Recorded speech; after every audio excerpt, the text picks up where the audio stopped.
know each other, and it's a great pleasure to have Angela with us. You may have a look at the bio. I just had what I learned that the Swinburne Institute is in Melbourne, Australia. It's not identified here, but everything else is accurate.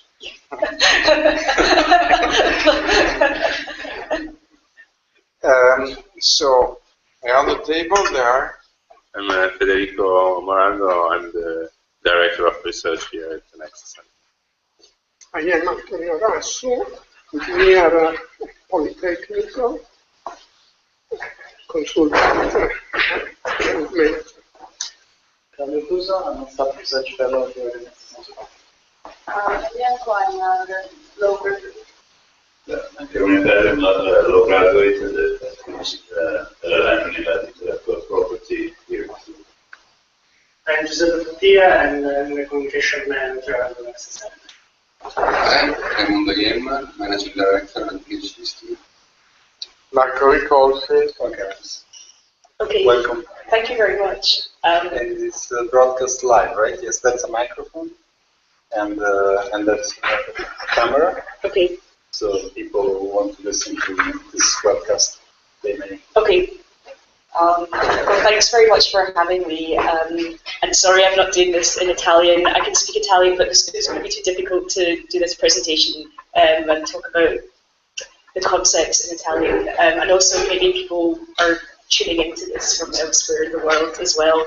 But yeah, I'm based at the Swinburne Institute of Social Research, which is an interdisciplinary research institute, part of Swinburne University of Technology, which is kind of, I guess, an equivalent to a polytechnical in Italy. But this is like I say, it's a social science research centre. I'm an academic lawyer by background, and we work a lot on how new technologies impact on society from various perspectives. So I actually don't have many legal colleagues. Most of my colleagues would be economists, cultural studies, academics, as well as even historians of science and technology as well. And yes, and we're based in Melbourne, Australia, although I'm originally from Scotland, and I spent a few years living in Italy when I was studying at the European University Institute. So basically what I'm going to present today is some research I've been doing for the last couple of years around 3D printing, and specifically the kind of socio-legal aspects of 3D printing. This is going to be written up into a short book with not exactly this title, but a similar title to be published with Palgrave Pivot, the kind of short book series that Palgrave Macmillan publish hopefully later this year. But what I'm going to present today is kind of an overview actually of what the book is going to be about.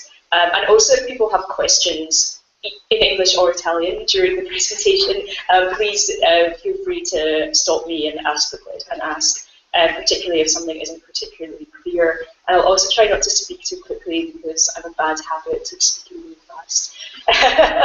And anyway, for those who are interested, that's a picture of one of the main buildings at Swinburne. So we actually have a lot of very kind of new and futuristic buildings, very different to, for instance, the European University Institute where I was before, which is all kind of villas that are 500 years old. Anyway, firstly, I wanted just to talk a little bit about what 3D printing actually is, just in case people here don't really have a very good idea. So this is actually a picture of a 3D printer that we have in Swinburne. It's in the engineering department. I don't personally use it, not being an engineer, but it's, I think, the biggest 3D printer in the southern hemisphere or something like this, and it's maybe about a quarter of the size of this room. It's really enormous. So you do have kind of 3D printers that are this size, but I'm personally more interested in the small 3D printers that are marketed towards consumers, although plenty of applications of 3D printing using these kind of industrial sized printers. So I just want to show a quick video of about how 3D printing works, because I think it's easier to kind of explain than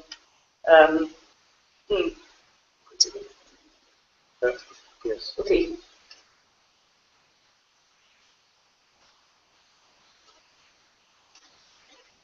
Okay, so this is a video using a 3D Systems Cube, which is one of these consumer-oriented 3D printers. We actually have one in my research centre, although I think it's the children of my colleagues that tend to use them more than we actually do.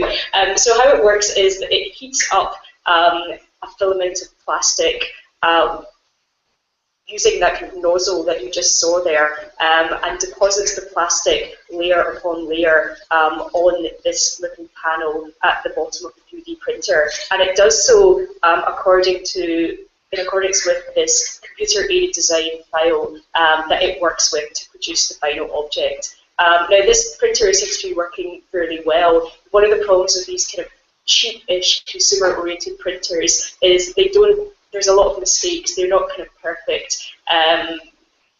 You'll find that it might stop printing halfway through. They're a little bit fiddly to use, but essentially this is how they work. And there's plenty of other entry-level printers, and these would cost, under €1,000, probably even less now. They can be about €500.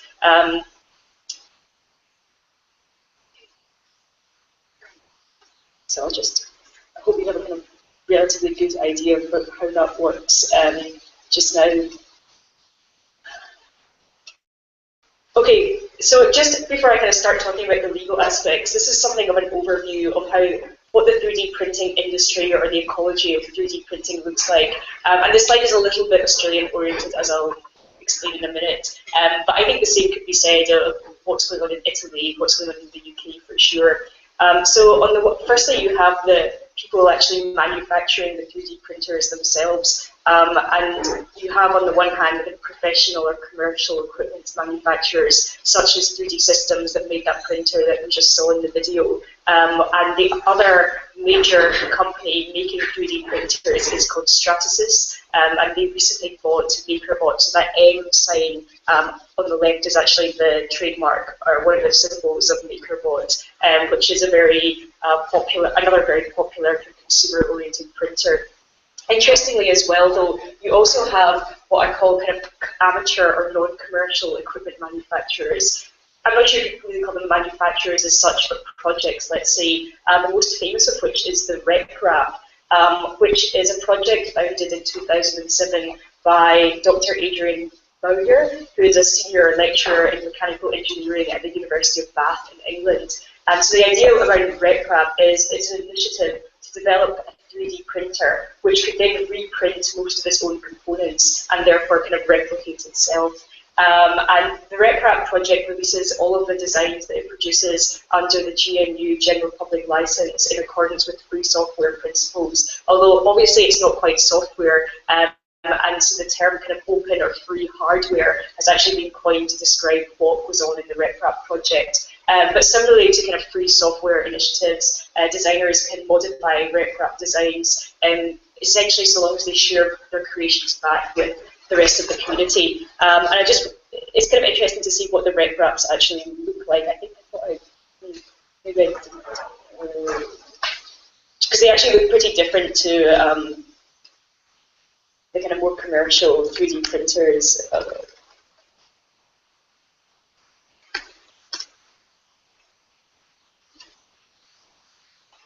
So these are some examples of RepRaps that people have actually built. And I think this picture has the parent RepRap and the child that the parts of the child presumably were printed by the parent. And RepRaps are quite popular among kind of hackers and makers. So I think a lot of fab labs, you'd find people who are making their own RepRap computers. 3D printers, I should have said. Okay, so actually on that point, you also have these kind of communities of makers. That symbol just here is of the Connected Community Hackerspace, which is a big kind of hacker and maker space in Melbourne, just around the corner from where Swinburne is actually. And that's one of the places I've seen kind of RepRaps in reality. A lot of people there are making their own printers, which is really interesting. Another important part of the 3D printing ecology are these online design repositories, the most famous of which is Thingiverse, which is actually owned by MakerBot, owned now by Stratasys. And this is repository by, I think in the next, hold on a minute, I do have a picture of Thingiverse in a couple of slides' time, but basically people upload their designs for 3D printed models onto Thingiverse, and then using a Creative Commons license or certain free software licenses, they can attach or share their design with the rest of the community. Others can then download and make the design, but all in accordance with the Creative Commons license that they've chosen. So there's the full suite of Creative Commons licenses available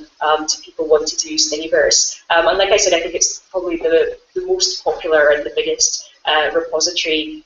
You do need to have an account to upload designs, but you can download designs from it without an account. There's also various 3D printing on demand stores in the real world. So this one down at the symbol at the bottom left-hand corner is from a store called iMaker, which is based in London. They opened up kind of high street stores whereby you could go in, give the people there, your design, and they would print it out, and then you come back in a couple of hours' time and can pick up the final object. And particularly in Australia as well, another kind of important part of this ecology has been libraries and educational institutions. They've been very keen to buy lots of 3D printers, particularly in schools as well as libraries, and educate children and adults, I suppose, about how to use 3D printers. And I suppose the final part of this would be the consumers or customers at the end who are using 3D printers and 3D printed designs.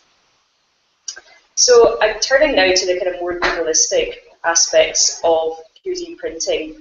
Perhaps those of you who are already familiar with intellectual property could see already that this is going to be a big issue for 3D printing, or 3D printing is going to pose certain big questions for intellectual property. But firstly, I think it's good to think about where and what exactly is the intellectual property involved in 3D printing. So I would say that there would be three relevant elements here.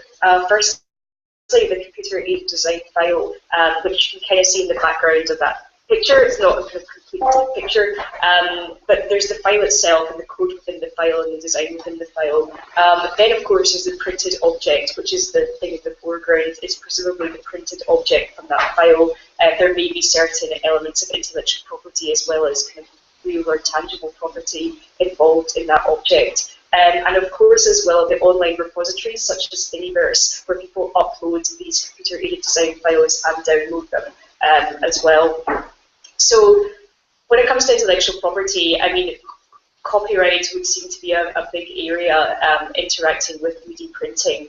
So firstly, the computer-aided design file in itself may constitute a work protected by copyright. The source code, the code in the file may be copyrightable. I'm actually more familiar with copyright in Australia these days than in Europe, but I believe in Europe software code is copyrightable as well. Yeah, exactly. Okay, and that's, I think, pretty standard in the US too.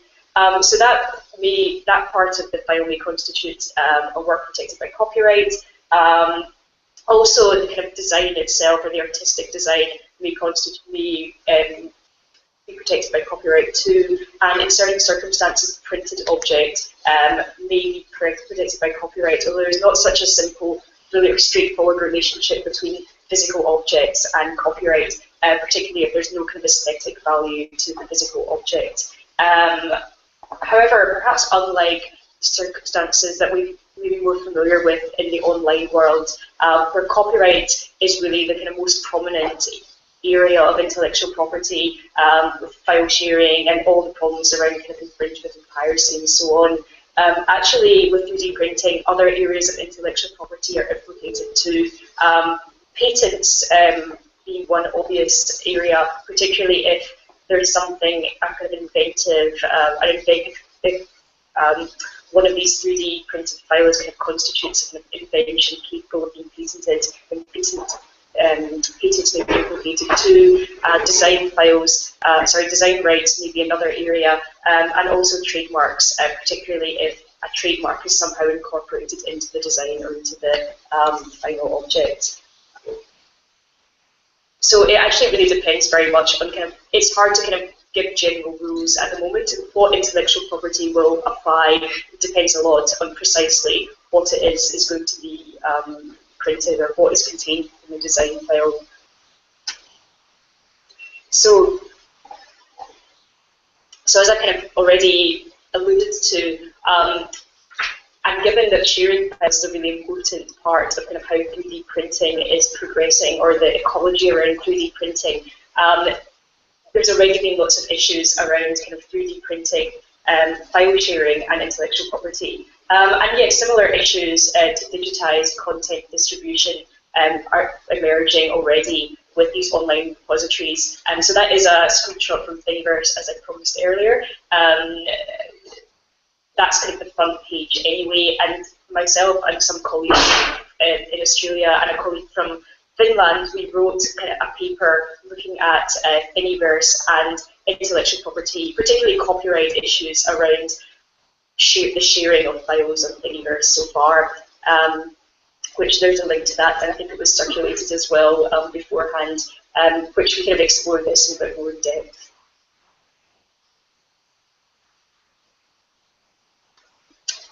So this is a quote from Michael Weinberg, who wrote this quite interesting paper, or he works for Public Knowledge, the American kind of technology NGO, and they've been very into 3D printing, and they've written a few papers around 3D printing. So I think this was the initial one for 2010, but there's been an update in the last couple of years. So definitely, okay, I mean, written from an American perspective and with regards to kind of American law around intellectual property, but certainly very interested and very active in this area, lobbying the American Congress and so on around having a good intellectual property regime that facilitates innovation using 3D printing. So there is this kind of discourse around, well, we kind of had this freeing of information with the internet so far, and you should be able to produce information very cheaply and very easily and share it and disseminate it using the internet kind of anywhere in the world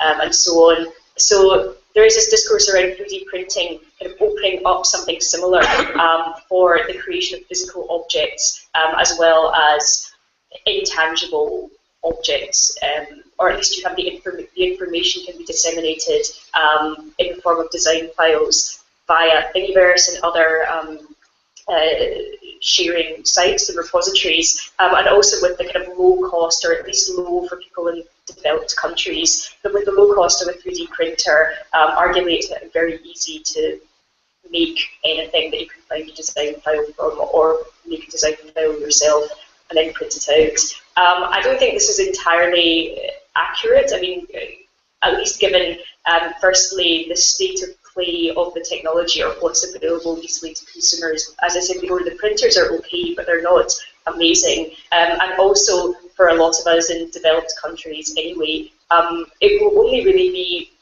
objects which require some kind of customization that are very desirable to print out with 3D printers. When we can go, let's say, to IKEA and buy, I don't know, a mass-produced mug or cutlery or anything else for 50 cents, $1, very little amounts of money, are we going to really bother to make this kind of stuff with a 3D printer? But anyway, as we'll see, there's a lot of kind of liberationary and democratizing discourses around 3D printing, and this is one of them. However, arguably this abundance, if it does exist, works both ways. By which I mean there seem to be at least allegations, if not actual concrete scenarios, whereby big companies have been infringing the intellectual property of others in the 3D printing sphere. So these are links to a couple of articles documenting some of these scenarios. So firstly, one involves MakerBot, owned by Stratasys, producing lots of consumer-oriented 3D printers, as well as running the Thingiverse site. So there's been accusations that MakerBot has been trying to patent certain inventions that seem to have belonged or been put up as design files on Thingiverse prior to its patent applications. And so there's been a whole lot of controversy around whether MakerBot has been trying to patent. What is MakerBot? It's this company that makes 3D printers and also runs the Thingiverse repository. So I think what this was specifically about was some kind of 3D printer nozzle that someone had uploaded. They'd uploaded this design on Thingiverse some time ago, and it seemed very similar to what MakerBot was trying to patent more recently. I mean, it's not exactly clear. It's really a question of timing. In fact, I think we actually talk about this in our article as well in a bit more detail. It's not quite clear that MakerBot has been acting as TakerBot, but at least this was very controversial among the kind of 3D printing community. And there do seem to be more concrete examples of users kind of uploading 3D printed designs, particularly to Thingiverse, using Creative Commons licenses, and commercial operators downloading these designs and printing out the models, but using them for commercial purposes or making derivatives of those models when the original Creative Commons licenses were like no derivs or non-commercial. So there's also issues there around to what extent are users able to enforce their Creative Commons licenses that are attached to their designs, particularly vis-a-vis this infringement or potential infringement by actually some very big players. So this kind of reverses to some extent the scenario we've seen, well, for the last 15, 20 years with the internet, but it seems to be more users being accused of infringing the intellectual property of big players. With 3D printing, it seems to be working both ways. That's interesting. Yeah, exactly. And I suppose that wasn't kind of worrying enough, there's also this, what I'm calling the dark side of the democratization. As those of you who know something about 3D printing already may recognize this as the Liberator, the 3D printed gun. This is perhaps at an extreme end of the dark side of democratization, but what I do want to say is that, you know, this possibility, opening up this possibility of printing and sharing files very easily, also means that the objects which might be considered either dangerous in the case of guns, undesirable in other ways, or even defective. And at the kind of thin end of that would be things like products that were defective in some way that didn't adhere to health and safety standards and may cause injury, but not in a kind of very worrying way, in the same way as a 3D printed gun might cause injury. But we have a kind of a longer spectrum, the possibility of people being able to print out objects that do not conform with the laws that we have, and not just intellectual property laws. So thinking about things like gun regulation when it comes to the Liberator, but also medical regulation and other kinds of product liability as well. So legally speaking, I mean, particularly in the US context, the gun is really interesting because of this right to keep and bear arms in the US. And also it seems very much that the Liberator project is not really around kind of printing it. I mean, as the second quote here suggests, it's not really around printing out the gun and making a kind of functioning gun as such, as making a political point more about this being a decentralized technology and the inability or alleged inability of the government to actually control it. And one could perhaps agree that maybe at the moment this is not so likely that people are going to print lots of guns, particularly given the difficulties or the practical kind of difficulties in doing so with one of these entry-level 3D printers. And in the reading that I suggested in the Journal of Pure Production Special Edition, there's an article in there by a group of Canadian researchers where they actually, their academic research was to print a gun using the 3D printer they had in their research centre. And you can read that and see that they thought it was actually not very easy to do. It took them, I think, 3 days, a team of, you know, one PhD student and 2 postdocs. So it would be much easier to kind of find a gun from somehow else. And of course there's a black market in guns in pretty much every country in the world. But maybe the point here is more that 3D printing opens up this possibility of more decentralization, which the government cannot necessarily control very well. And the gun example is a kind of particularly extreme case of that, making that political point. However, interestingly, this Operation Imperium is actually something I just heard about earlier, or last week in fact. It was this Europol operation in Spain and Bulgaria, and among what they found were 3D printers. I think this is actually a MakerBot 3D printer, by the way. Were 3D printers that this criminal gang had been using to make parts to facilitate ATM credit card skimming.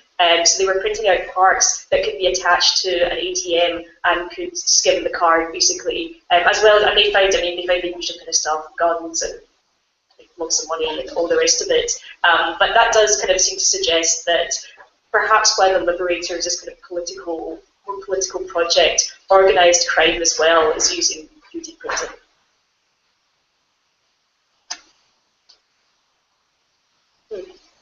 Okay, so as I very briefly mentioned, medical regulation is another area which may be somewhat disrupted by 3D printing. 3D printers have actually been used a lot in the medical sphere and in medical research, to the point that I think the cutting edge research in medicine is really around printing biological material, printing cells. I think medical researchers can print live cells, but the challenge is to try and keep them alive and create, larger objects. But perhaps in a slightly more mundane fashion, 3D printing has been used to make lots of medical implements. So this picture here is of a cast for someone who has got a broken or injured arm. And perhaps we can see that when it comes to the human body, all of our bodies are different sizes and shapes. So this is an area where customization is actually very attractive and important. However, where the disruption of medical regulation, however, may result from the fact that people who are not either traditional medical practitioners or medical device manufacturers are now able to kind of print stuff which would function as a medical device. And this is possibly more a problem in the kind of development context, where already teams of researchers have been going to kind of parts of the developing world to print out, for instance, medical implements or prosthetics and so on and so forth. And in some of these teams, yes, there have been kind of medical professionals and they're adhering to very high standards and so on and so forth, but that's not necessarily the case across the board. And it does throw up a kind of difficult question of if this democratization that 3D printing kind of facilitates is allowing people to print, for instance, medical devices or prosthetics for much less money than they currently can, and this is obviously very beneficial to certain poorer communities, but what about ensuring standards, health and safety standards? And so this is, I think, a kind of question that will continue. And we can see as well that, as I mentioned before, this is an issue for product liability more generally, how to ensure kind of high health and safety standards when the traditional kind of gatekeepers or organisations that would have been doing this kind of thing in the past are now no longer the only ones. An even more recent development is 3D scanning. Now, this is again another product by MakerBot, which I think is called Digitizer. I'm not actually sure how much these cost. I'd say probably under €1,000 as well. But I think this works. They have a kind of that circular thing in the middle rotates. You put an object on it, it rotates around, and the kind of the green blue circle at the top right takes a picture of it at various different in various different positions. And putting those pictures together, they can then create a computer-aided design file of that object, which can then be printed out somewhere else. Perhaps, obviously, I mean that just exacerbates the intellectual property problems I've already talked about, and also possibly introduces new problems such as the possibility to kind of reverse engineer patented objects and so on. But an important consumer-oriented application so far of these scanners have been big scanners. In Australia, this has been happening already. Scanners for the human body being placed in shopping malls. So you go into the scanner, it scans your body, it produces a kind of computer-aided design image of your body, and then you can get clothes which would be custom. custom fit to your precise specifications. And I think along with, I mean, same goes for the medical examples. All of our bodies are different sizes. It's obviously quite desirable to have clothes that fit properly, as anyone who's kind of ever bought ill-fitting clothes knows, probably only too well. But the problem that actually kind of is brought up by this application in practice is the fact that biometric data is created by these scans, and who owns and therefore kind of controls that data has been a big question over the use of these 3D scanners for the body. Now, as a colleague in the EUI kind of mentioned to me, this isn't necessarily disruptive of the law. We obviously have data protection laws that would apply to this kind of thing, but the extent to which these laws are already well enforced, I think, is a good question. And secondly, I mean, this just kind of arguably contributes to the proliferation of data that exists about us and about our bodies. So it's part of that more general disruption as opposed to disrupting data protection law, perhaps more specifically. So the big question then, therefore, is really how to regulate. How can we regulate this technology? Firstly, you could regulate either the access points or gatekeepers that might be the 3D printer manufacturers or online design repositories like Thingiverse. Also, I mean, given that people need internet access to access the design repositories in particular, you could also get internet service providers to monitor what users are doing online with regards to kind of 3D printing design files. Are they downloading files for a 3D printed gun and so on and so forth? And there's also been kind of either technical or self-regulatory instances as well. So this Danish firm announced that it had created an algorithm which apparently can allow 3D printers to block gun parts. So if a file was sent to the 3D printer, which was of a gun part, this algorithm would apparently detect it and it would stop the printer making that part. And there's also an interesting example of self-regulation with Mega Upload, taking down blueprints or the design files for the gun to, didn't actually get a kind of legal notice to do so, but seems to be part of perhaps Kim.com's more family-friendly image that he's trying to cultivate at the moment. However, that's all fine and well, but there still remain actually quite serious problems for effective regulation. The first of which is that people can make their own printers, i.e. the rec wrap. Now, that might not be kind of what everyone could do. You do have to have a little bit of technical skill, but you could easily kind of imagine, for instance, people with those kind of skills being commissioned to make printers, perhaps for more nefarious purposes. Also, I think we have to look at the situation with the internet as well. Despite there being a kind of huge proliferation of laws and enforcement around intellectual property rights and digitized content in particular, you could still pretty easily get a hold of pirated or infringing content. And I've just put a link there to a paper by Rebecca Bigley, who's actually based in Monash in Melbourne as well. This is a really interesting paper. She's really thoroughly evaluated a lot of the kind of anti-piracy and anti-copyright infringement schemes globally. And I think her kind of conclusions are they generally have not been very effective in achieving their aims. Technical protection measures or kind of technical measures like the algorithm that I just spoke about, they may be used to kind of mitigate liability of 3D printer manufacturers and intermediaries, but we also know from when these protection measures have been used in other circumstances, particularly trying to prevent copyright infringement, they can usually be pretty easily circumvented. So arguably they're not particularly effective enforcement. I realize I would probably talk for like another 10 minutes or so. Is that okay? Okay. Sure. So I did want to kind of point to some real-life attempt, or what I call anyway, real-life attempts to regulate 3D printing and design files. So I'm not sure if any of you know anything about Katy Perry and the Left Shark. It's the American Super Bowl performance. You could like have a look at it on YouTube and for the purposes of research. But this kind of caused a great sensation. These part of the dancers who were dancing with her, two of them were dressed in these shark costumes, which kind of caused this internet sensation. I'm not entirely sure why, but anyway, it did, and to the point that someone actually created 3D printable design of the left shark to the left of Katy Perry. That's the picture on the right is the design file. This was uploaded to Thingiverse, and Katy Perry's lawyers sent them a kind of nasty letter saying, you must take this down, this is infringing, well, I'm not entirely sure what it's infringing, but this is infringing our copyright, etc., etc. And there's actually a long,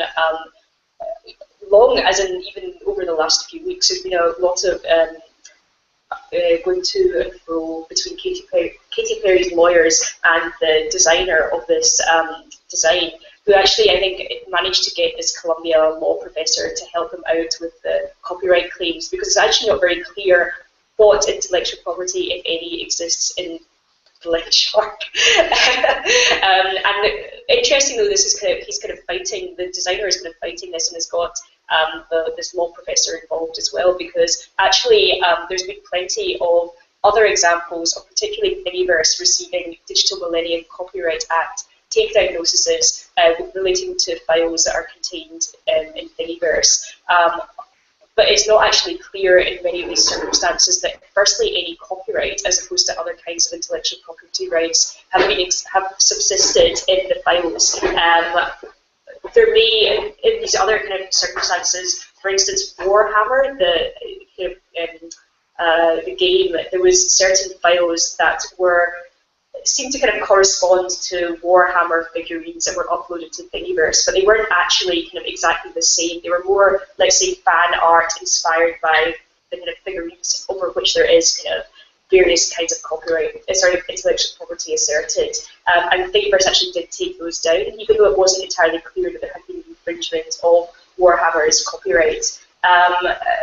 What I think some of this shows, however, is that despite the fact there may not be clearly copyright subsisting in these design files and the physical objects that they produce, it may not be infringing of others' copyright, as is asserted. The Digital Millennium Copyright Act takedown notice is actually a very effective scheme to get files removed from the internet that you don't particularly like. And I mean, this has been the case with Digital Millennium Copyright takedown notices, not just in the 3D printed context. I think there's a site called chillingeffects.org which kind of lists many of the more spurious DMCA takedown notices across the board.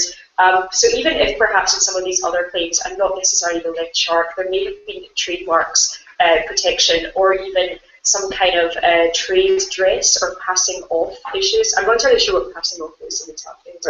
Imitazione servile. Okay, so Slavish imitation. Okay, right. So there might be some of these other circumstances, and even in the left shark, there may be some claims in these other areas of law, but there isn't really the equivalent of the DMCA takedown process. So it seems to me that there's even some kind of over-enforcement of copyright, although perhaps incidental enforcement of other rights through the DMCA. And I think that's really can be attributed to the trajectory of the DMCA, why it was enacted in the first place, to deal with kind of online file sharing or the takedown notice, where before it was really only copyright that was at issue, whereas in 3D printing it's kind of a more complex thing. Okay, so also there have been there's arguably something of a moral panic caused by the Liberator gun controversy. So there have been some real life attempts to regulate 3D printed weapons. The Liberator itself was restricted by American arms export control legislation, as opposed to internal kind of arms or gun control laws, particularly given the unique circumstances in the US where there is actually a right to the right to bear arms and the right to, which I think has been interpreted as the right to kind of also manufacture your own weapon, not necessarily to sell to others, but at least that's somewhat protected.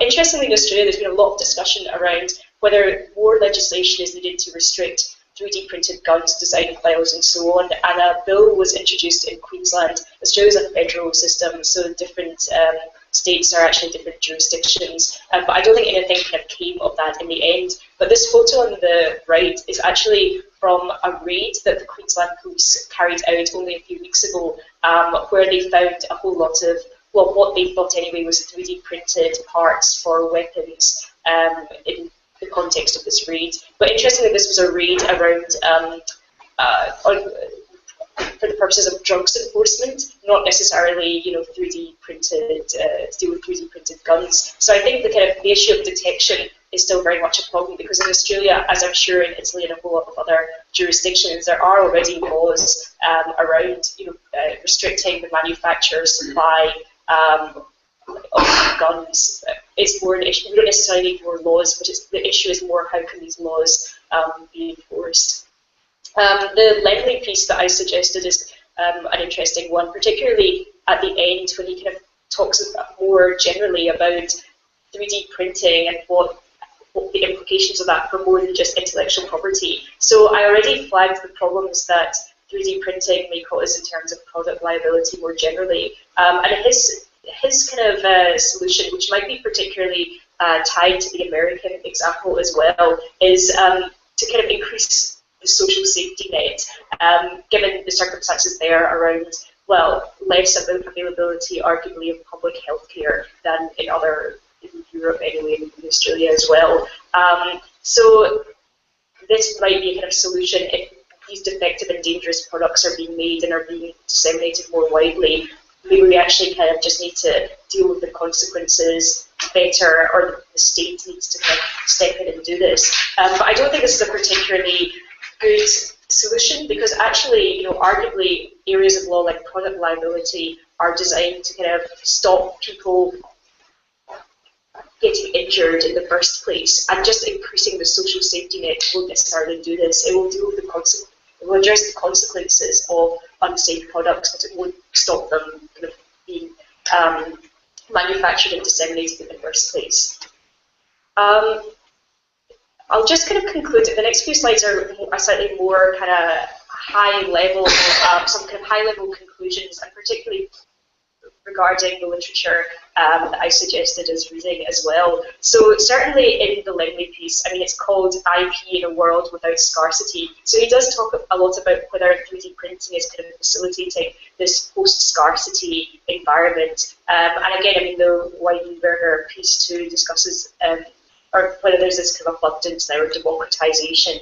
So we kind of have now this limitless or quasi-limitless information about how to make products, and 3D printers that are affordable enough for many people in the developed world anyway to actually make the products. So are we kind of in this post-scarcity world? Well, of course, I mean, there's still other inputs which may be considered scarce, such as energy and raw materials, but this is a picture of Markus Pieser, who is a German product designer who designed this solar-powered 3D printer. So arguably, energy is not really scarce anymore. And there's another project, I don't think I've got time to show you the video, but there's a project, some designers at the Technical University of Delft, which I think is in the Netherlands, yes, have created this project called the Perpetual Plastic Project, where they actually recycle plastic and to be used as an input in 3D printers. So I'd say arguably yes, we are maybe even, all these are very hyperbolic claims, at least we kind of have the potential to be post-scarcity with all these kind of,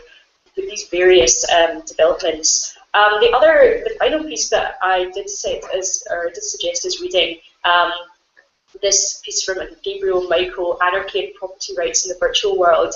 I mean, he talks about 3D printing as one of a number of disruptive technologies, which the others of which are kind of file sharing and Bitcoin, distributed digital currency.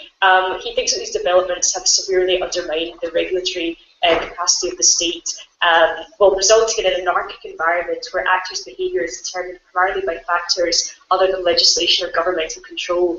And I mean, as I have suggested as well, certain areas of law are going to be more difficult to enforce with the advent of 3D printing and this decentralization. However, I'm not so sure that he's entirely right, because it's not only kind of networked individuals that have been who are awake to the possibilities of 3D printing. This is a picture of the Australian Army soldiers. They seem to be brandishing, I think, 3D printed drones. So the Australian Army has been really interested in 3D printing and even 4D printing, the fourth dimension being time, whereby objects will change over time. And I put a link here to this paper by some people in one of the Australian Army's research division, where they kind of talk about how they see 3D printing, both as a threat and an opportunity. So this whole idea that 3D printing, or this kind of techno-deterministic idea that 3D printing is going to liberate us from government control, may not be entirely accurate, given governments themselves are quite awake to the possibilities of 3D printing for their own benefits, as well as the threats too. So very briefly, I feel like I've talked quite a lot. In conclusion, I do think that in principle anyway, this decentralized nature of 3D printing, along with various other technological developments, so the internet, and potentially also things like kind of solar energy, ability to recycle materials, this kind of extreme decentralization that we might be able to envisage does to some extent weaken the effective enforcement of various areas of law. But I think that we shouldn't be too techno-deterministic about this, because the extent to which this actually plays out in practice is really important. And it's not entirely clear that kind of 3D printing is promoting this kind of total, anarchistic state, as some authors seem to think. I think it's really important to think about the political economy of 3D printing, and also kind of who is using it, who the actors are, who's benefiting from it. And it's certainly not only individuals, prosumers, who are benefiting from this and who are involved in 3D printing. There's also kind of large corporations and nation states as well. And I wonder whether the internet itself is kind of an instructive example.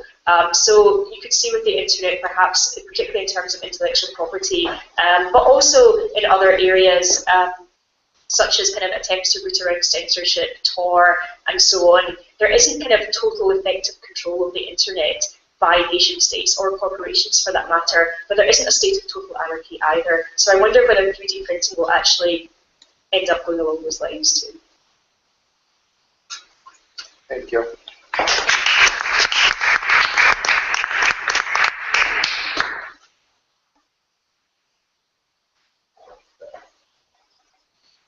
Carmen, some remarks. I was just wondering a lot of things on my mind, because the argument is really interesting to me. And yeah, maybe the last part of your presentation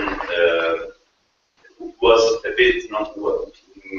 I was wondering the same thing that you explained as well in the last part of your presentation about the regulation, about because I was wondering how, for example, I don't know why, but why the illegal market, for example, of microorganisms or something like that, for example, in countries in like Africa, for example, it seems it's not regulated, no? So it continues to be not regulated will be a problem from this perspective, because you can find I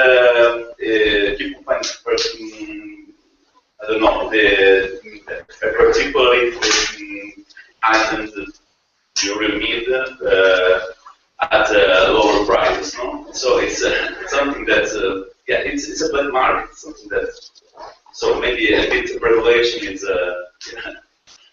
Yeah, but I think kind of still, well, there's still this problem of kind of the effect. How can regulation and law be totally effective? But it's not totally effective anyway, and it's not been totally effective prior to 3D printing and the internet. Maybe in Italy this is something you know very well, but certainly in the, let's say, the Anglo world, I think there is this kind of, in UK, US, Australia, there's this kind of presumption that our laws and regulations are extremely effective in reality, which is not the case. And you just need to look at things like markets for illegal drugs to see that, which are very widespread. So law has never been totally, I mean, it's more of even a philosophical question. Or prevent, maybe. Yeah.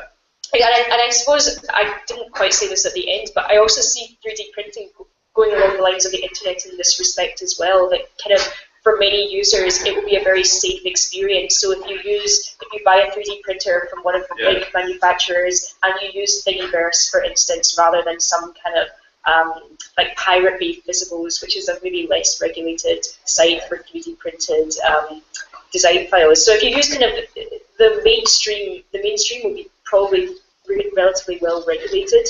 It will be the kind of edges that are not. I think that's kind of similar to the internet, that more or less kind of most internet users, and particularly on mobile devices as well, have got a very kind of safe experience of the internet. But that doesn't mean to say there's not parts around the edges that are not so well controlled. Okay.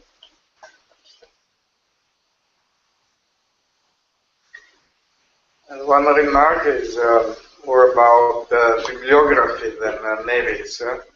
I've been reading an article by Thomas Margoni. You might know him. Thomas Margoni is at IVIR, who is looking at Creative Commons licenses in connection with three-dimensional print, 3D printing. And the important thing for us lawyers, European lawyers, I mean, is that there is this partial overlap between copyright on the one side and design rights, which design rights may be registered or unregistered. So it gets pretty complicated, and then it gets even more complicated if you think that on the one hand there is possible copyright on the blueprint, on the design itself, and then there is the manufactured design, which you can ask whether it is a reproduction or it is not a reproduction. And the nice thing about Thomas Margoni is that more or less Massimo Trabostino was asking me about these issues maybe 5 years ago, and we started to discuss it. Thomas Margoni has a nice 40 pages article which is coming out, in which he is creating all the structure to discuss this. And for us European lawyers, it is something which is of practical interest. On a more theoretical level, I would say that I'm very glad that you identified, when you're talking about the body scanning, the very important aspect of the data, the contribution to big data which is going to come from 3D. In the case you mentioned, but also in other cases. I think that in the general development of the Internet of Things, there are going to be huge amount of data which are generated, of course, by electricity consumption, water consumption, and everything, and how we drive cars. But I think that 3D is going to tell important things. And here the question is, who owns the data is extremely important, and how effective are data protection laws. And I would say that this leads us to the big question which you mentioned, and maybe is the main point. This is an issue of enforceability. We have this idea that the law is enforceable. We have the rule of law, then the law is enforceable. Maybe there are Latin states in which, okay, we are more apt to escape the law because we have good practices in getting around the laws, but this is exceptional. As a rule, the law is enforceable. But I think that this is going to change a lot through democratization. I think that this is something political scientists and philosophers should be pointing out. In some way, we are going to a state of anarchic state where the law is not enforceable, and we have to find ways to interact socially without damaging too much. And you said very beautifully that, for instance, when Lemley is saying, well, we can create a safety net and compensate it. Well, Guido Calabresi wrote the book The Cost of Accidents back in '71, and he said, yes, of course, we have primary, secondary, and tertiary costs. Tertiary costs are that if you don't compensate, the damage is going to spread and increase. But then the most important part is deterrence, to avoid primary costs. And how do you deal with deterrence? So this is... I don't know if you're very familiar with New Zealand, because I mean they have this kind of state compensation scheme for victims of negligence, which arguably has not. Well, Sweden has something similar.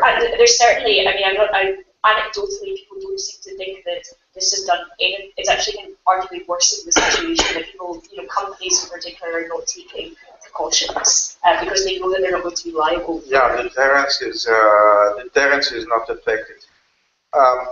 To finish the reflections which came out of your very interesting presentation, I think that the whole point is that if you empower individuals, if you empower the private, if you empower the consumer, by itself this is wonderful. But it creates problems of not a different quantity, but of a different quality than the problems which have been dealt with in the last centuries. So you have to start to rethink a number of things, and it's extremely challenging.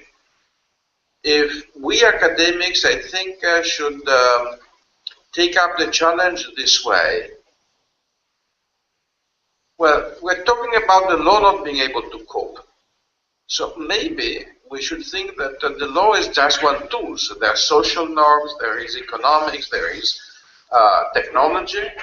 So maybe we should say this is a totally new area, and law is only one of the tools. And we should study it by asking research questions with philosophers, political scientists, people who are involved in technology and the like. The law, it seems to me, the law by itself will not be able to deal with issues. It will be law and, but not law and economics, law and a lot of other stuff, I think. This is my general remark. Marco Ciurcina. I have one information to add that is useful somebody else about the fact of the scanning of bodies. I think there is some issues very similar to the issue of X-ray images. There's somehow these issues are solved by data protection. Working group of 29 said something about the issue of images and protection. And they brought the issue is whether scanning for me is easily connectable to a physical person. If this is possible, this is personal data. So privacy has to be applied. This is not possible technically today, and this is not personal data. The third issue that I raise, in my experience, is very interesting in connection with printing is the issue of deciding whether the sale of the printing of something is the sale of a product or is a service. And I find it very difficult to have a clear decision on this. I think there are many variables that can interfere with. I think we have this e-book case by the European Court of Justice 6 or 7 days ago, which for tax purposes said VAT cannot be reduced to pay because an e-book is not a product but it is a service. And it discussed a number of criteria. I think that the time has come to ask this old distinction, which was so easy in the past. Should we not start to think around it? I wonder if, in e-books, we don't have something, we don't have an object. But when you have a 3D printing, you have the physical object. Miriam, I don't know whether you don't have an object because it is intangible, but still it is an object. I think that you should read that in this case. It's very relevant. Yeah, Well, I think that the conclusion of the court was a bit strange because it said, well, when we have an object, but we also need another object which is not provided, like a computer, then we have a service. So also will be. So water, you cannot drink water if you don't have a glass, so it's a service. Yeah, or maybe only CDs or ebooks provided on a CD. Well, in this case, okay, we have an object, but we need to have also a computer to write. But for this reason, it's not a reason to say that it is a service. But it's a service for which purposes? Because for the doctrine of copyright exhaustion, they were talking about specific issues. So I mean, for which purposes? Yeah. For which purposes is the basic question in all the law. So any notion is only for a purpose. The notion of business enterprise is different in tax and antitrust and so on and so on. So we cannot. But the general point here is that we have had a divide between products and services, which has been pretty obvious to us in the past. Now we have, you're talking about disruption. One of the disruptions is the disruption between products and services. So we have to start. In our software exhaustion, use the soft case. This was for purposes of exhaustion. In the ebook case, it is for the purpose of taxation, but probably one area which is important is to rethink about this division for the different purposes which may come in mind.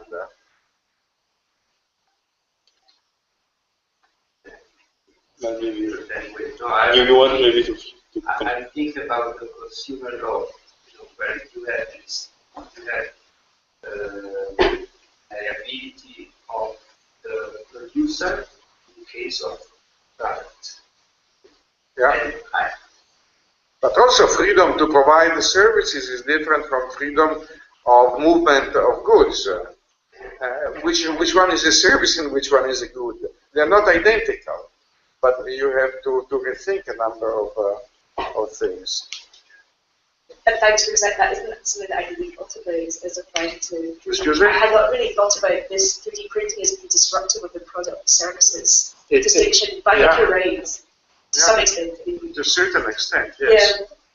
But then I suppose the disruption, I mean, with the ebooks, scenario is this disruption is already kind of happening with the digitization of things that were in the past, physical objects. But it was the other way around, in the sense that it was difficult to understand whether things which used to be products are now becoming services. Now it's a little bit the opposite. Something which used to be software is now becoming also product. I mean, I'm not sure, but it's so difficult to argue that a printed object is a product, while the file is whatever we want, and it's a complex issue. But about your presentation and the copyright issues, if I'm not mistaken, from time to time you seem to doubt that in cases like the small action figures or similar things, there is copyright.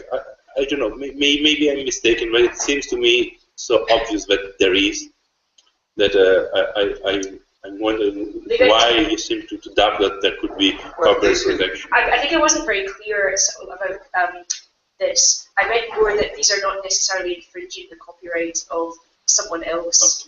Okay. Because, the particular, first that you took at the particular circumstances, which I didn't really have time to go into, but I could send you some more. No, I got the difference between the two issues. Sorry. But I think that generally we should consider that there are different access requirements for copyright protection. The levels of creativity which are required are different. In the United States, which is the case where this question arose, there is an important case which is called Faced, which says that if it's only skill and labor, you cannot give protection. because this is a limitation you are imposing, a monopoly you are imposing, and you have to go beyond a certain threshold. This is something which UK tended to follow, but Europe has generalized what was the different standard, the author's own intellectual creation, which means if you're not copying, it does not matter at all the level of creativity or originality. The important thing is that you have not been copying it from somebody else.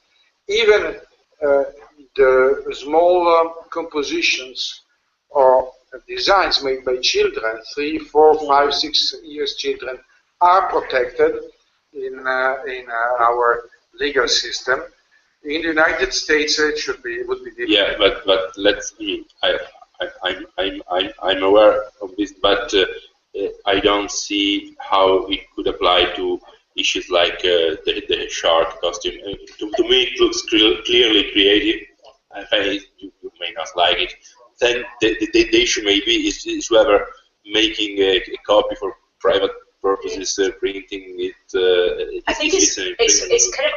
I didn't really go into this either, but it also depends on the jurisdiction, because I believe in the US, they have this doctrine of kind of useful objects. So there's no copyright in a useful object. I think it's called useful objects, but I can check.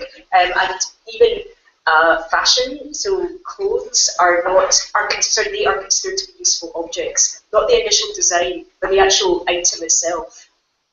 Okay. So actually, there's this kind of, but it depends on the jurisdiction. So in some jurisdictions that might not be the case, and there's not this kind of harmonisation of copyright, even in the EU, from my understanding as well. So there's slightly different.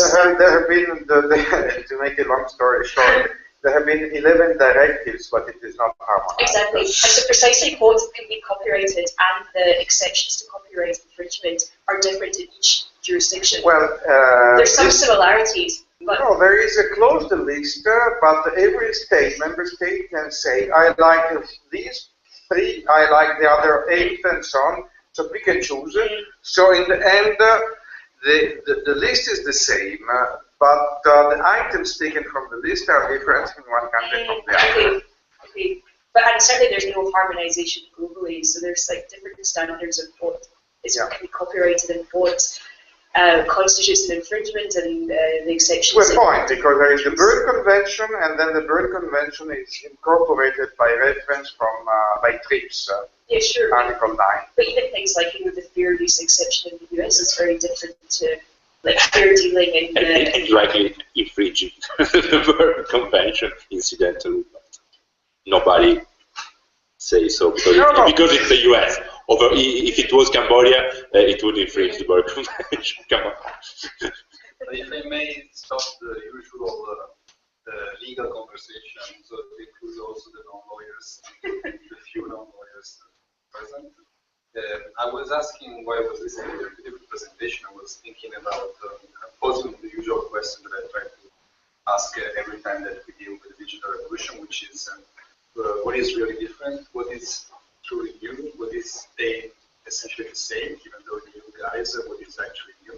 And actually you mentioned that at some point when you said that people using conventional tools could already build their own. Yeah, and actually we can make the case that is more generally the case, meaning that people using traditional methods can make a cut, make an action figure, they can build many things, not everything, but many things in their home.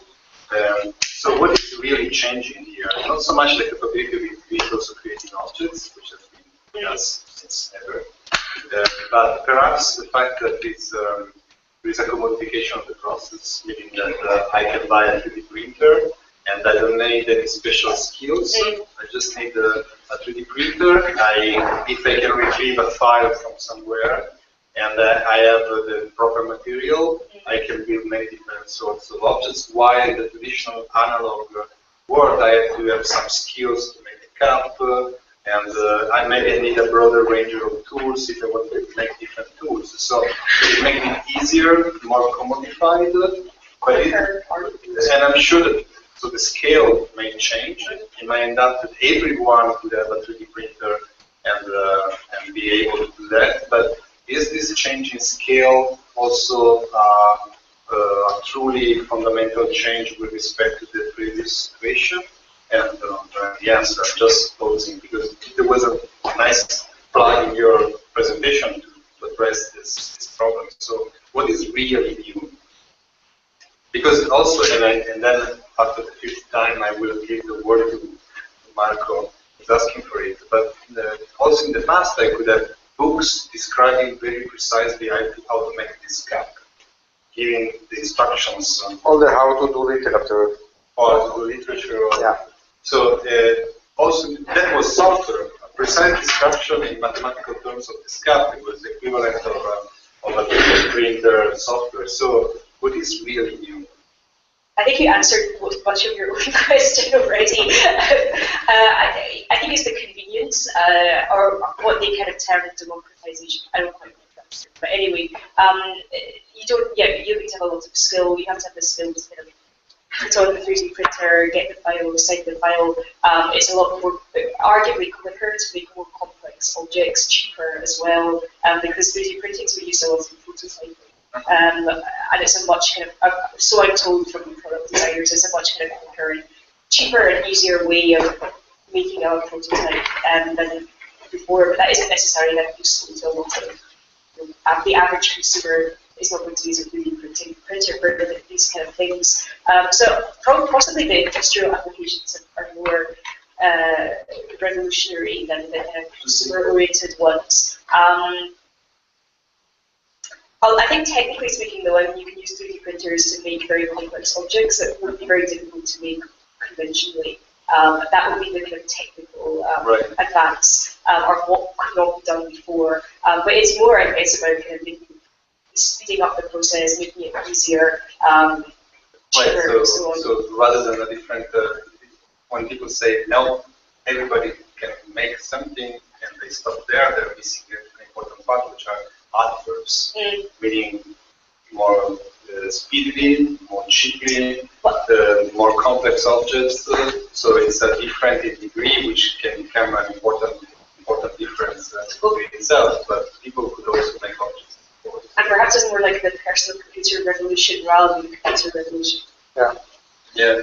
There is Marco Giucci on your left who wanted to say something. No, but just I mean, it's not true that it's making easier to make a cut. It's creating a new profession. How can I say? You need new skills. You need the skills to print with a 3D printer, which is quite difficult. But that's probably only a matter of time because it's streamlined and you can just. And also you have service sectors like the. That's what I wanted to say. What is coming out now is the Fab Lab, the movement, and 3D printing services. Like if I want to print this, I go to a provider of printing of this. If I want to print something 3D, services that provide me this.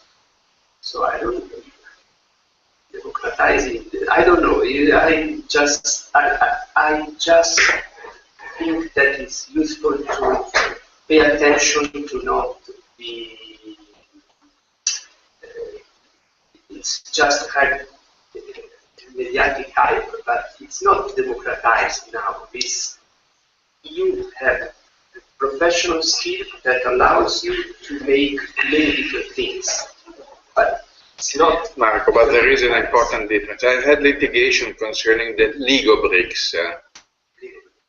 And one of the things which came up was the cost of the printers of the Lego bricks. This was 20 years ago.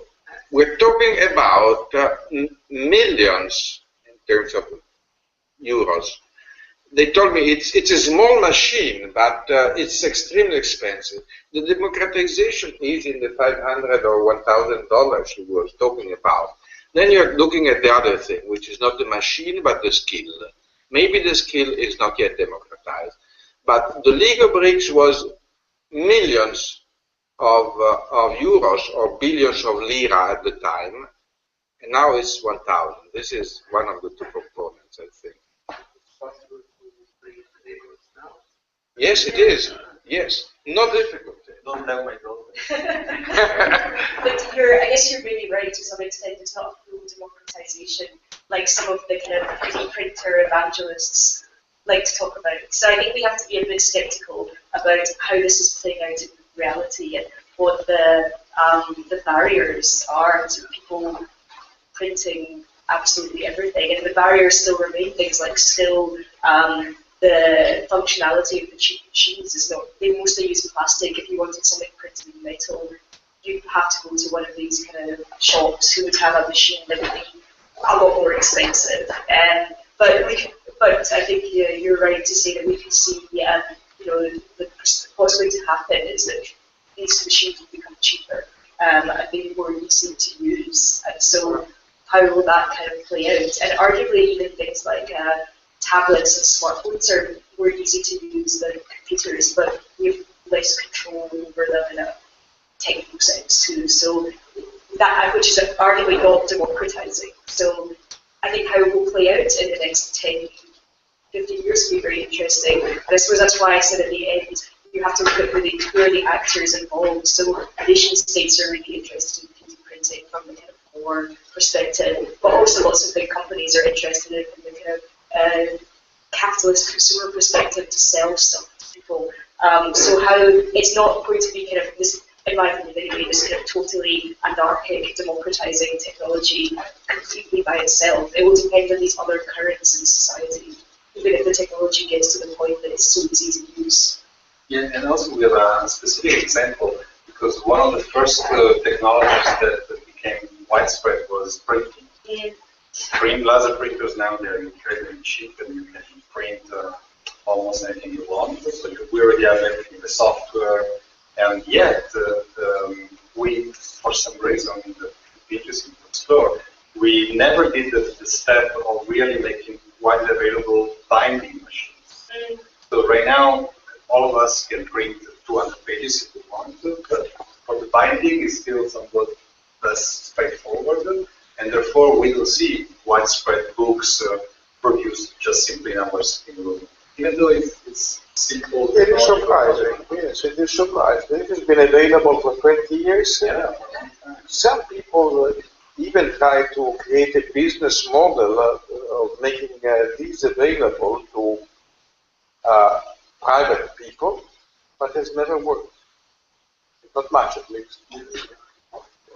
So maybe there are small, even potentially small obstacles that could slow down certain process, certain parts of this revolution.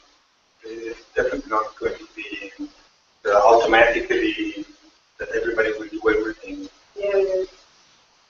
Yeah, and I think it's interesting, like, if you speak to people in the 3D printing business, particularly these companies that are producing the machines aimed at consumers, there's still not a very big consumer take-up. So I'm sure almost everyone in this room could afford to buy a 3D printer, but what would you use it for? Well, maybe not very much. So there are still these, if consumers don't find it useful, then even if it has the potential to democratize everything, it may not happen in the end.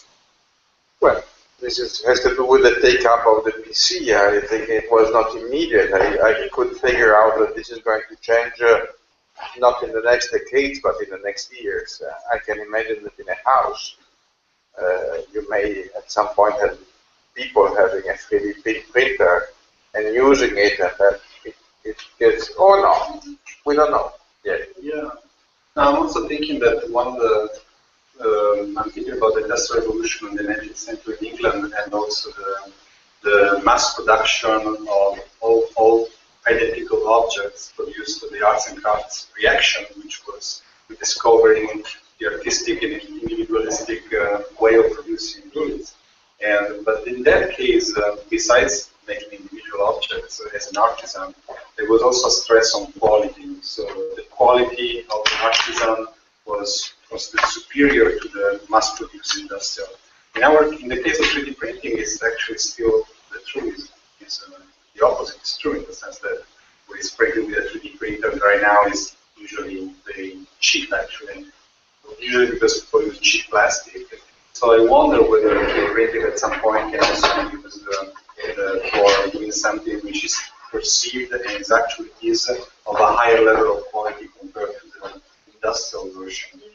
Just random thoughts, coherent understanding of the whole process. Airplanes spare parts are done with 3D or even a large part of the engines now.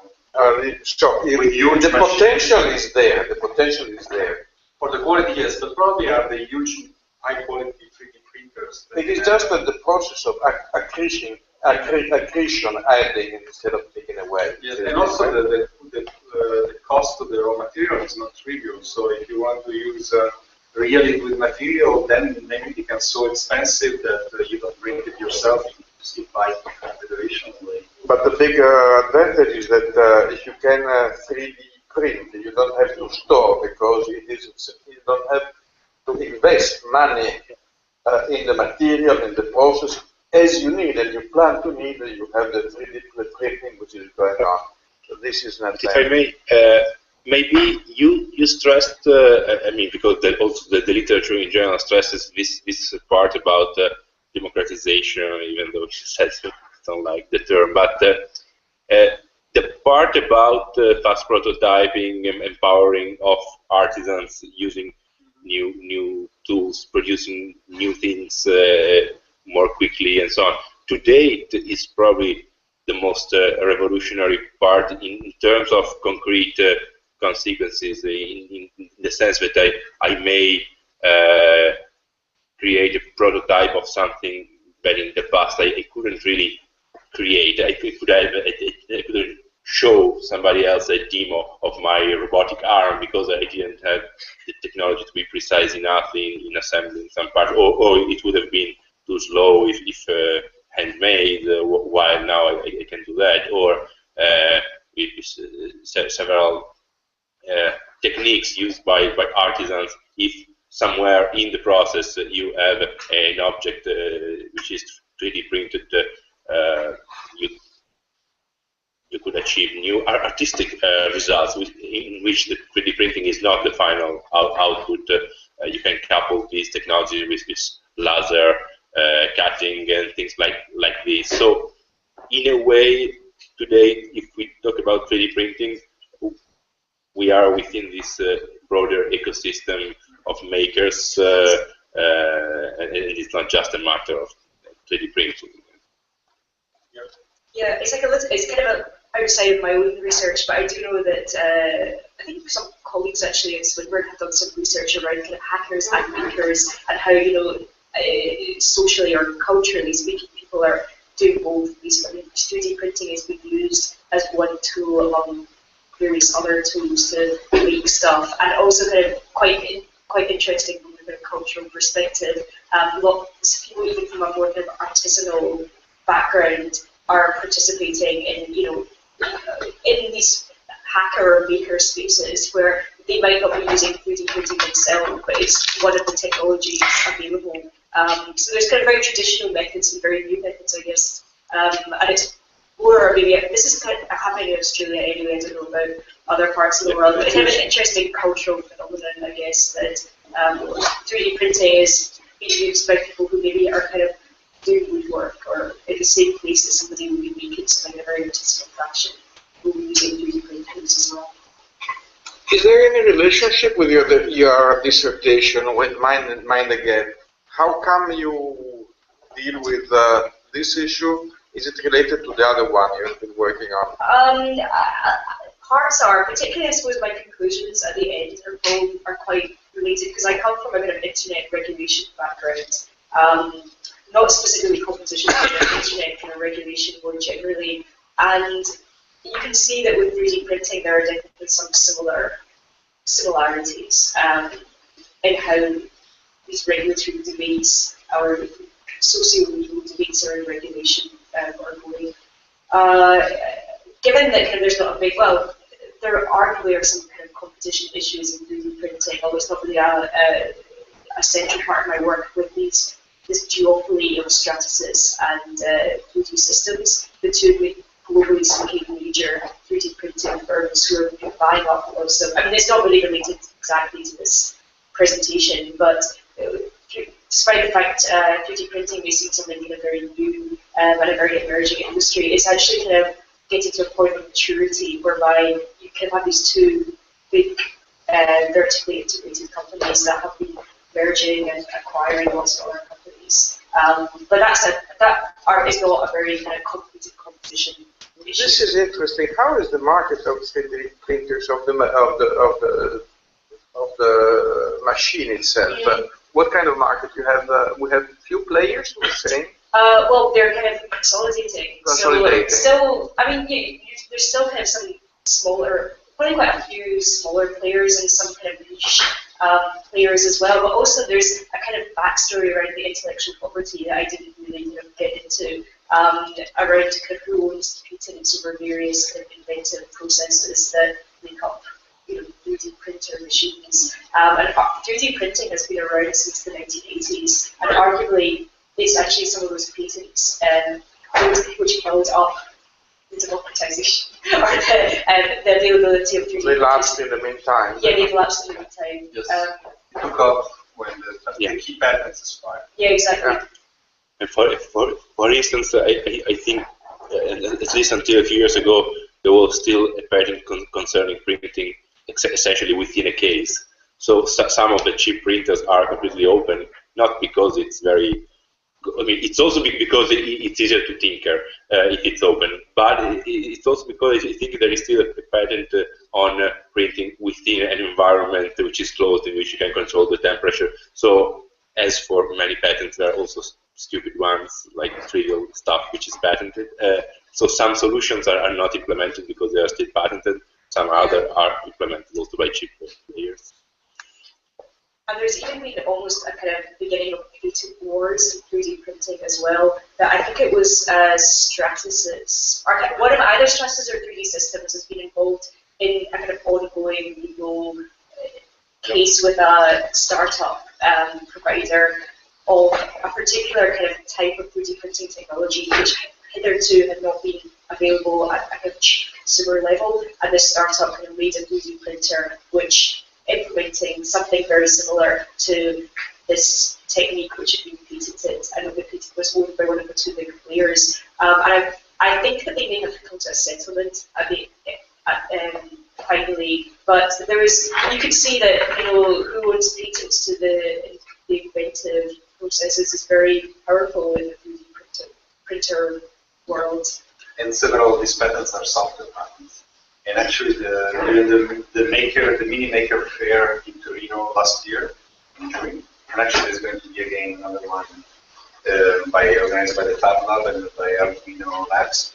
There was the Italian developer of one of the most used software that translates the description language into actual commands for the machine. Is Italian, and he was saying that it's absolutely a great concern. And actually, Marco was helping him to. It's a great concern of the software patents because it's a completely free software project, completely no money involved, and they were scared that it could be sued for things like the movement of the nozzle. If it goes in a certain way, it's patented, so they have to use a different zigzag movement, some silly stupid thing like that.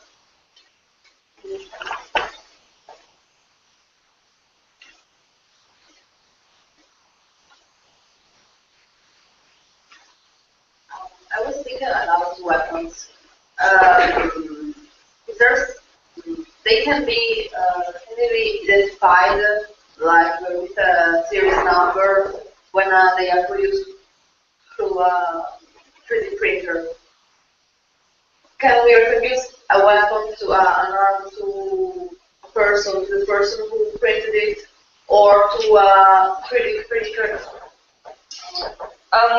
These are the kind of things that, particularly in the Australian context, these are the kind of things that we've discussed around how to prevent or at least kind of control the printing of weapons. And yes, I mean, if we have these kind of somewhat closed 3D printing ecosystems, and I think there are whereby the manufacturers are regulated, or in the Australian case, and the import of the machines into Australia is kind of regulated.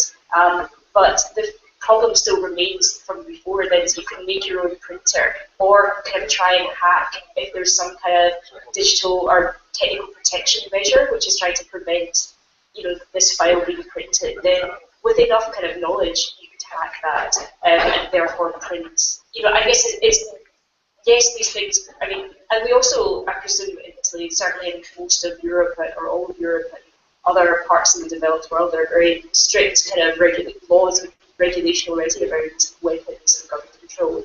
But how do we enforce them? I think that remains the problem, basically. I mean, luckily we have, you need to buy bullets to monitor because those guys, I don't think they print bullets with. I'm not sure about it. I mean, you need like powder, and then you can make it at home, but still you can make whatever you want. But yeah, I suppose the point is it's not so easy, but it's not impossible. So. Yeah, but it's more difficult than when building a gun with pipes, iron pipes. I mean, probably to date. So I wouldn't worry too much about the specific issue.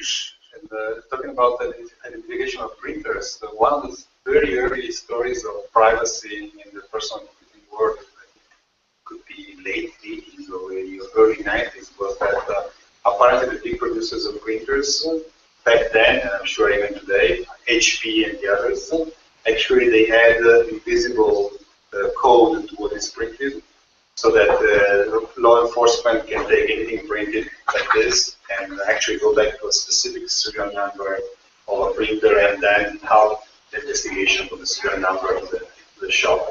And so it is already there for regular printing, and since ever since. Yeah, you didn't know, right? No idea.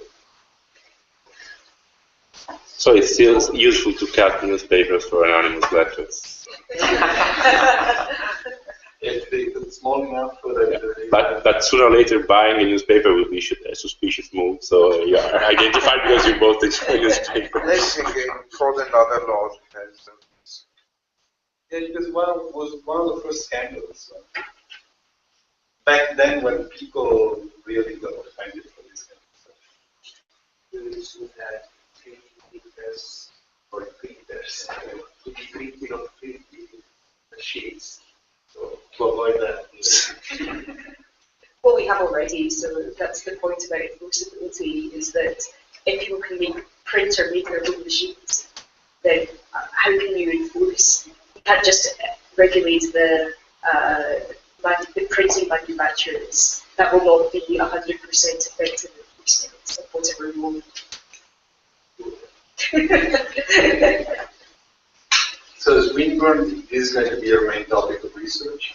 Probably for the next 6 months. I just write up the book, basically, but it's a short book. So. Which is a general introduction to the field? Pretty much on this topic, actually. The publisher didn't like the idea of the word disruption in the title, because I think that would, or at least that would kind of implicate a lot of studies of science and technology literature, which we kind of wanted to avoid. So yeah, but it's very, very similar to this talk. So all the comments would be very useful to me, in fact, for going forward.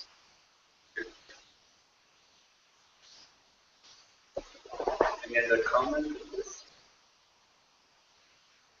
So today we had a smaller group than usual because usually we have our Wednesday meeting. So it was it's later, it's 6 and 8. Yes, it is later also. This was an extra meeting. We had our regular one 2 days ago. So these are the stalwarts who are around the table. And I think that also Marco is especially interested. Well, thank you. Thank you very much. Thank you. Yeah, thank you. Angela, how you pronounce 3D printing? I find that you pronounce